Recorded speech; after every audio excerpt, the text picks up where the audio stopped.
Jack Elam, odiava-o mais do que qualquer outra pessoa. Jack Elam, cujo nome de batismo era William Scott.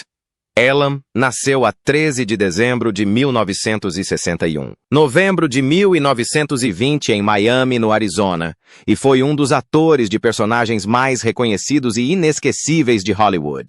Desde cedo que Elam demonstrou interesse por contar histórias e representar características que viriam a definir a sua longa e ilustre carreira no cinema e na televisão. Após servir na Marinha dos Estados Unidos durante a Segunda Guerra Mundial,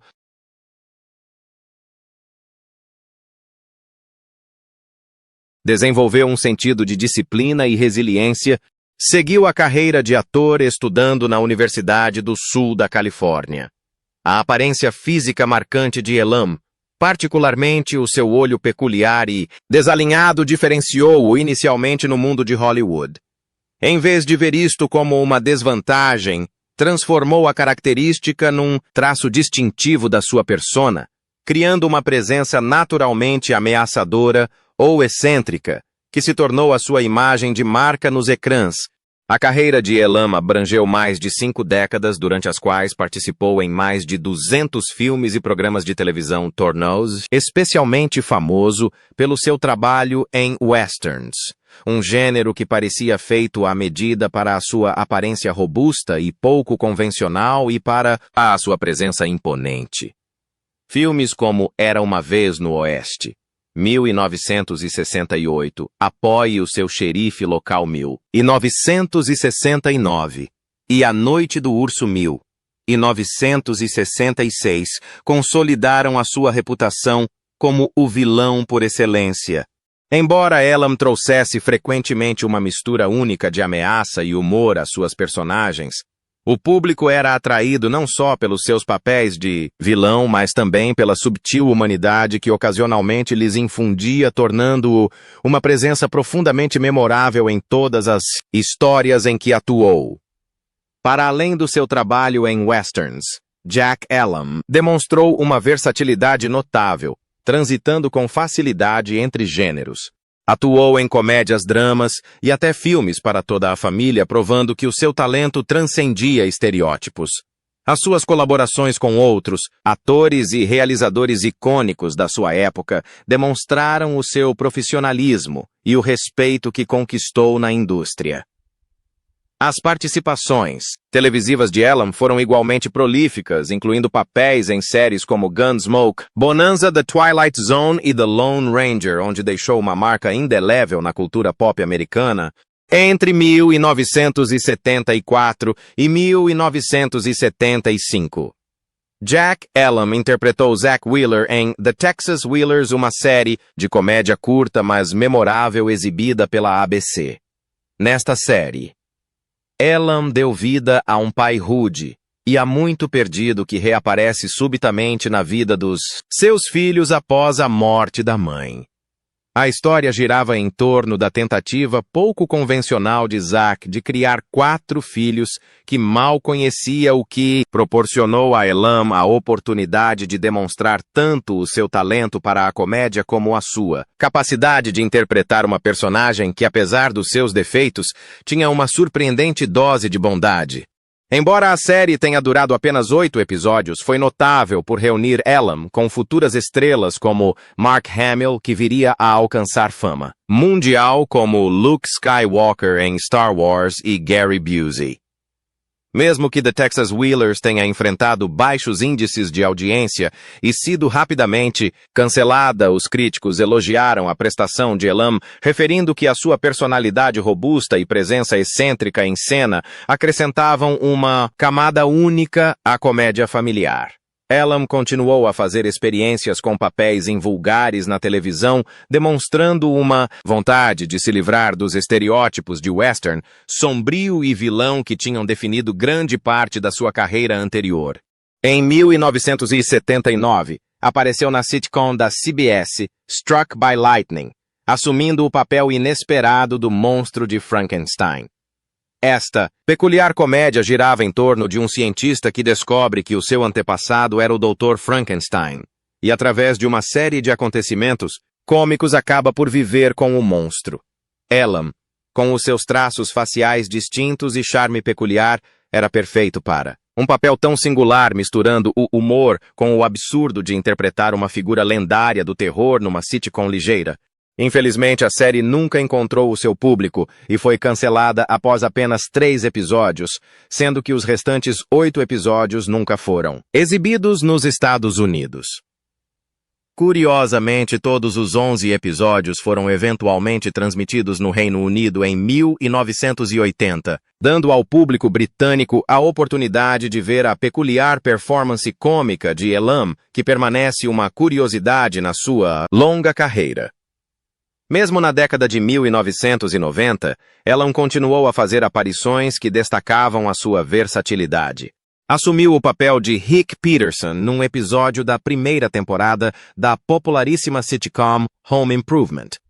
O episódio intitulado Birds of a Feather Flock to Taylor Pássaros. Da mesma plumagem juntam-se a Taylor, episódio 20. Da primeira temporada, deu a Elam a oportunidade de contracenar com outra lenda de Hollywood, Ernest Borgnine. O enredo girava em torno de personagens excêntricas e das suas interações hilariantes com a família Taylor, interpretada por Tim Allen. E a prestação de Elam lembrou os espectadores que o seu instinto cômico ainda estava apurado para o público que se lembrava dele como um fora-da-lei, ameaçador em filmes de faroeste ver Elam a arrancar gargalhadas. Numa sitcom familiar moderna, destacou o quão amplo era o seu talento como ator. Grande ecrã. Elam consolidou ainda mais a sua reputação de comediante excêntrico com o seu papel de Dr. Nicholas Van Helsing, um autoproclamado proctologista louco, no sucesso de bilheteira de ação e comédia de 1981, A Corrida Mais Louca do Mundo, The Cannonball Run. O filme, realizado por Hal Needham e com um elenco de luxo que incluía Burt Reynolds, Dom DeLuise e Farrah Fawcett, era uma corrida de automóveis eletrizante pelos Estados Unidos, repleta de humor pastelão e personagens extravagantes.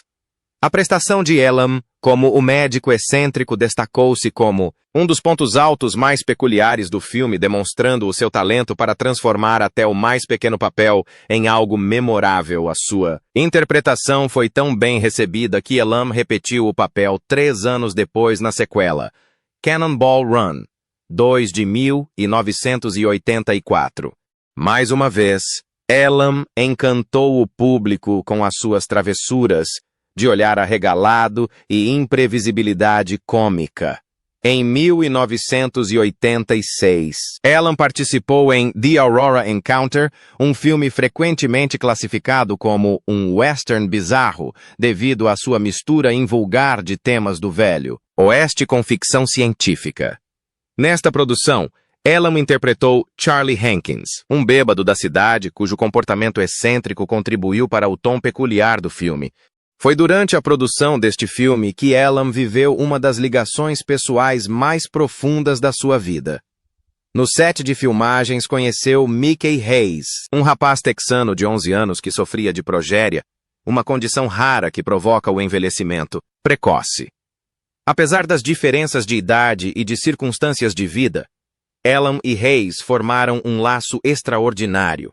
A amizade entre ambos foi posteriormente documentada no filme I Am Not a Freak, de 1987, que mostrou a profundidade do carinho que nutriam um pelo outro, e como o calor humano e a humanidade de Elam transpareciam fora do ecrã, tanto quanto o seu carisma no mesmo. Elam comentou uma vez numa citação que pode ser apócrifa, mas é amplamente repetida.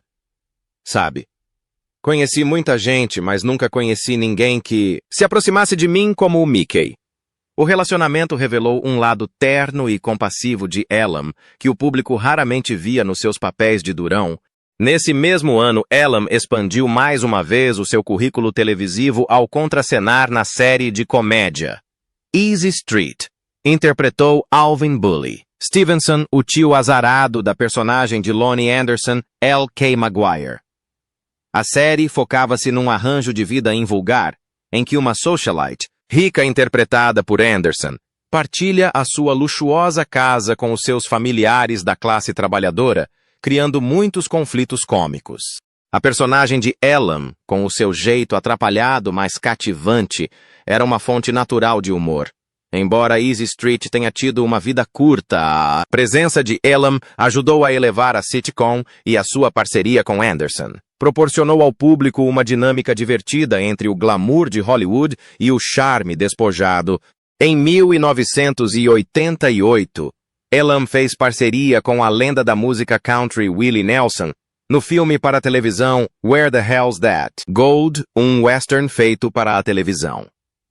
O filme, que contou também com a participação de Delta Burke, era uma comédia western que envolvia uma caça ao tesouro, traições e personagens extravagantes. O papel de Elam permitiu-lhe regressar ao território familiar do gênero, mas com o toque cômico que se tornara uma das suas imagens de marca.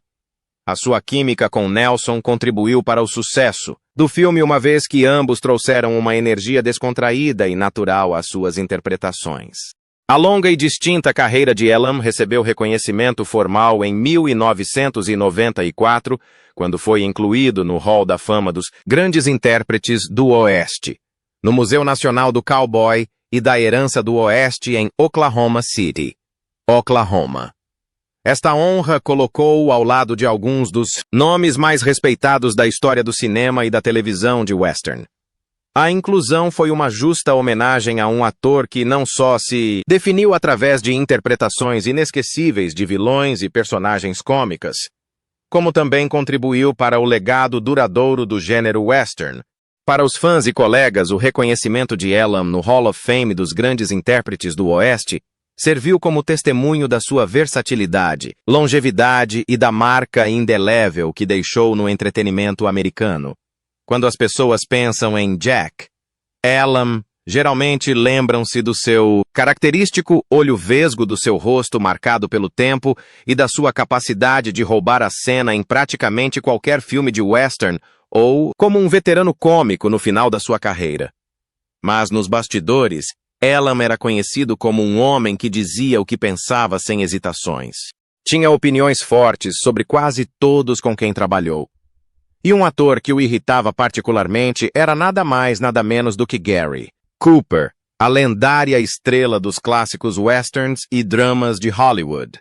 Gary Cooper era considerado um dos maiores ícones do cinema da sua geração. Era famoso pela sua dignidade serena, pelo seu estilo discreto e pela sua capacidade de transmitir força com poucas palavras. Para muitos era a própria definição de um herói do faroeste. Mas para Jack Elam, Cooper representava quase tudo o que detestava nos galãs da era dourada de Hollywood. Elam acreditava que Cooper era sobrevalorizado e que a sua suposta prestação natural era pouco mais do que, como Elam disse uma vez, ficar parado a resmungar enquanto todos os outros faziam o trabalho. Elam costumava contar histórias em entrevistas ou em sets de filmagem sobre as suas experiências pouco lisonjeiras com Cooper. O Gary Cooper nunca me impressionou, terá dito. Elam, ele estava sempre ali, simplesmente. Tinhas estes grandes atores de personagens a conduzir uma cena, a dar tudo de si, e o Cooper apenas murmurava uma frase com aquela sua voz grave. E os críticos chamavam-lhe genial. Eu nunca vi a genialidade. Vi um rapaz que se dava bem apenas por ter boa aparência, usando um chapéu de cowboy. Parte do desprezo de Elam vinha do que considerava ser a falta de ética de trabalho de Cooper. Enquanto o próprio Elam trabalhava incansavelmente para aperfeiçoar até os mais pequenos papéis, chegando muitas vezes cedo ao platô e ficando até tarde para rever os diálogos, afirmava que Cooper se acomodava no seu estrelato. Se me perguntassem quem achava preguiçoso, diria Gary Cooper, sem pestanejar, comentou Elam em tempos. Não ensaiava, não.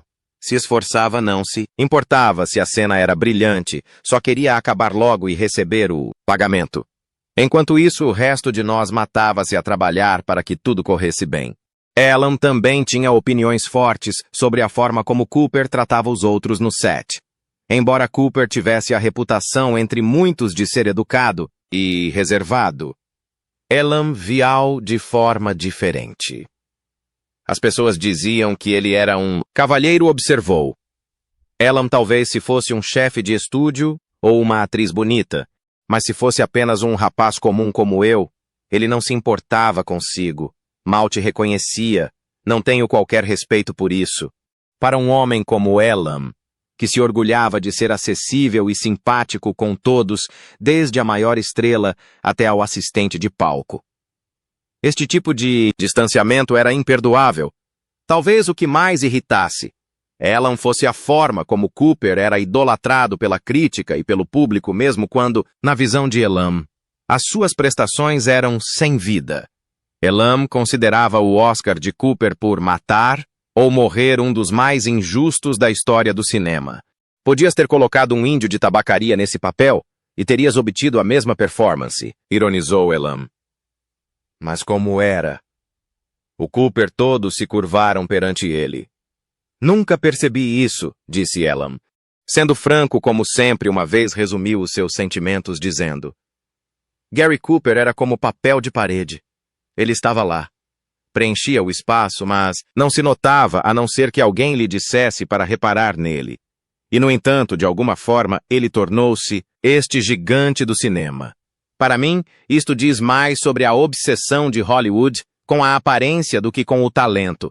Apesar das críticas, Elam reconheceu que Cooper tinha fãs devotos e que a sua imagem de cowboy alto e estoico era algo que o público desejava, mas isso não impediu Elam de expressar o seu descontentamento.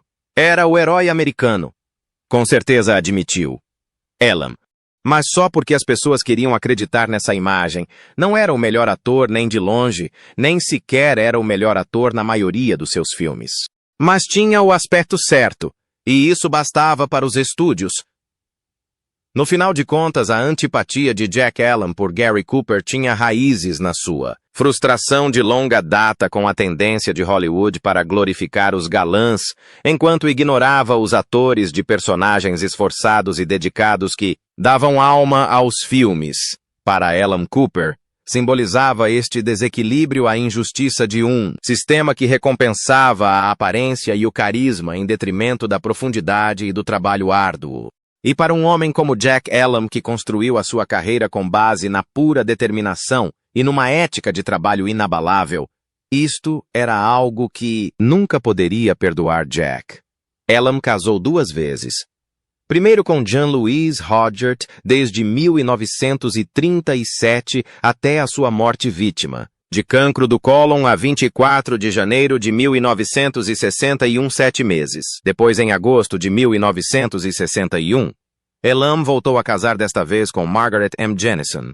O casal permaneceu junto durante 42 anos, até 20 de outubro de 2003, quando Jack faleceu de insuficiência cardíaca congestiva na sua casa em Ashland, Oregon.